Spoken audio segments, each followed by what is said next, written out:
Au moment où je vous parle, je suis en plein montage de la vidéo et la première partie sur les 5 est complètement saturée à cause du vent. J'ai eu un petit problème avec le micro et ça arrive parfois de temps en temps dans la vidéo. Donc il va y avoir quelques petites hachures audio par-ci par-là, je m'excuse d'avance, j'espère que ça va pas vous enlever tout le plaisir de la vidéo. En plus du vent, on entendait les voisins en arrière-plan et en plus, mais il y avait carrément beaucoup trop de soleil!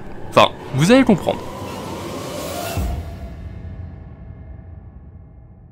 Sans exagérer, vous êtes vraiment plusieurs dizaines, depuis quelques semaines, à m'envoyer des commentaires, des questions en rapport avec les mares. Vous me demandez des petits conseils sur vos mares, des petites choses pour qu'elles réussissent, comment les construire, et ainsi de suite. Et ben, pour répondre un peu à vos questions, je vais vous présenter aujourd'hui 5 erreurs à éviter sur les mares que j'ai vécues. Il faut savoir que la plupart de mes abonnés m'ont connu grâce aux vidéos justement sur la mare.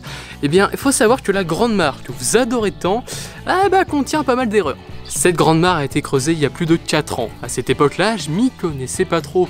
Aujourd'hui, j'ai acquis beaucoup d'expérience dans ce milieu et je vais vous montrer tout ça aujourd'hui. Donc, déjà pour commencer, Raid Shadow Legend. Non, je plaisante, mais avoue quand même que tu as eu un doute. Premièrement, évitez de mettre votre mare près d'un arbre. On peut se dire que l'arbre va créer de l'ombre sur la mare, ce qui va éviter la propagation des algues filamenteuses. C'est vrai, mais il y a aussi un inconvénient, c'est qu'un arbre, ça perd ses feuilles et ses fleurs, ça dépend des espèces. Et ces feuilles et ces fleurs vont se retrouver tout simplement dans votre mare. Comme pour la mienne. Un désastre. Là, c'est un désastre littéralement. Le problème, c'est que la décomposition des feuilles et des fleurs demande pas mal d'oxygène. Cet oxygène-là est du coup en moins pour les organismes vivants dans la mare. De plus, certaines feuilles et fleurs, lors de leur décomposition, vont émettre des substances toxiques pour la faune et la flore. Cela peut donc poser problème aux espèces sensibles, telles les amphibiens et certains poissons. Pour répondre au problème de l'ombre, je vous conseille de planter des plantes de berge assez hautes, ce qui évitera que trop de lumière du soleil arrive sur votre plan d'eau.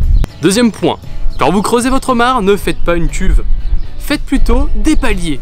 Vous allez comprendre pourquoi. Le problème quand vous creusez une cuve, un peu comme moi en fait, le problème avec les mares en cuve, c'est que dès que vous avez posé quelque chose ou que quelque chose va se poser sur les bords, c'est que ça va descendre vers le fond et tout va descendre vers le même point. De ce fait, si vous posez des végétaux, ils vont descendre vers ce point. Si de la matière organique est déposée, elle va descendre vers ce point.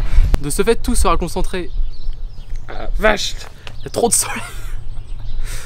De ce fait, tout sera concentré à un seul et même point, ce qui va créer énormément de vases. Les plantes ne pourront donc pas se développer sur les côtés, mais seulement ceux qui sont bien au fond. Prenons pour exemple ce caillou. Si vous voulez faire un fond pierreux dans votre mare, le problème sera le suivant.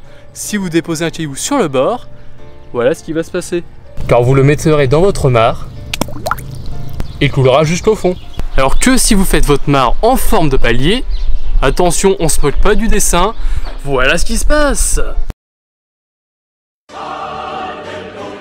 Le truc, paf, la cuve, toute la matière organique en bas, alors que avec les paliers, elle est répartie sur tous les étages. De ce fait, vous pouvez donc planter des plantes qui sont adaptées à chaque étage et vous aurez une biodiversité adaptée aussi à chaque étage.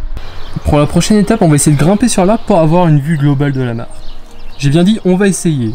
Troisième étape, une fois que vous avez creusé votre mare, recouvrez le trou d'une bâche noire. Et dès les premiers jours de la construction de votre mare, recouvrez ses bords avec de la terre, du gazon, des feuilles mortes, des branches, n'importe quoi, mais recouvrez-les. Car si comme moi vous laissez cette bâche noire, il va y avoir quelques petits problèmes. Premièrement, la bâche noire, ça absorbe énormément la chaleur. Et ce qui peut se passer, c'est que si des petites bestioles veulent sortir de l'eau, ils vont donc arriver sur cette bâche noire là, sauf que l'écart de température est tellement grand qu'elle risque en fait complètement de sécher sur la bâche et donc de mourir. Deuxièmement, tout ceci n'est pas très esthétique. Ce qui est mieux, c'est d'avoir de la végétation. Donc là, j'ai mis un peu de terre par-dessus et de la végétation à pousser. Et ça va permettre la solidification des berges. Les racines en plus des plantes vont filtrer l'eau, ça va la rendre plus pure et ça va créer pas mal d'abris pour la biodiversité.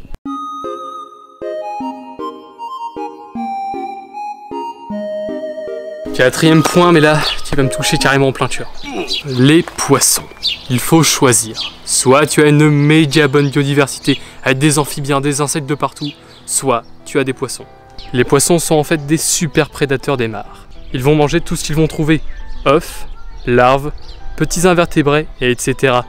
tout ce qu'ils peuvent manger, ils vont le manger. Certes, tu peux avoir quelques insectes, quelques amphibiens avec des poissons, mais ce ne sera pas très développé. Si tu veux donc une énorme biodiversité, oublie les poissons. Mais tu verras que cette énorme biodiversité-là est tellement intéressante que tu oublieras très vite l'idée de tes poissons. Malheureusement pour moi, j'adore les poissons rouges et je mélange pas mal de races dans ma mare. J'obtiens pas mal de petits alevins vraiment très spécifiques et franchement j'adore ça. Donc c'est pour ça que je laisse mes poissons rouges. J'ai quand même quelques grenouilles vertes, mais tu vois c'est pas une biodiversité.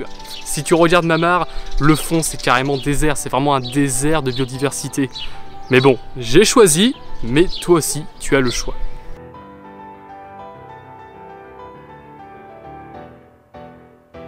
Cinquième point pour toutes les plantes à rhizome ou vachement invasives, mets un pot. Malheureusement, j'ai fait l'erreur d'enlever vite fait les plantes de leur pot. Waouh. Ce qui m'a valu, comment dire, le fait que ces plantes sont tellement bien développées qu'il m'est quasiment maintenant impossible de tout enlever sans vider complètement la mare. Pour pas que cela t'arrive, mets les plantes style nénuphar, massette, jonc dans des pots. C'est très important. Si ce sont des plantes pas trop invasives, tu peux enlever les pots, mais ce sera plus difficile pour toi de les déplacer. Autre fait important sur les plantes, ne prenez pas des plantes exotiques. J'ai fait l'erreur de prendre des plantes exotiques et vous avez déjà tous vu à peu près en vidéo les résultats, je me fais carrément envahir. Prenez donc des plantes de votre région et si vous devez vraiment mettre des plantes exotiques, prenez les moins envahissantes. Car au début je me disais ouais je vais avoir plein de plantes, c'est trop cool. Mais à la fin, t'en as carrément trop.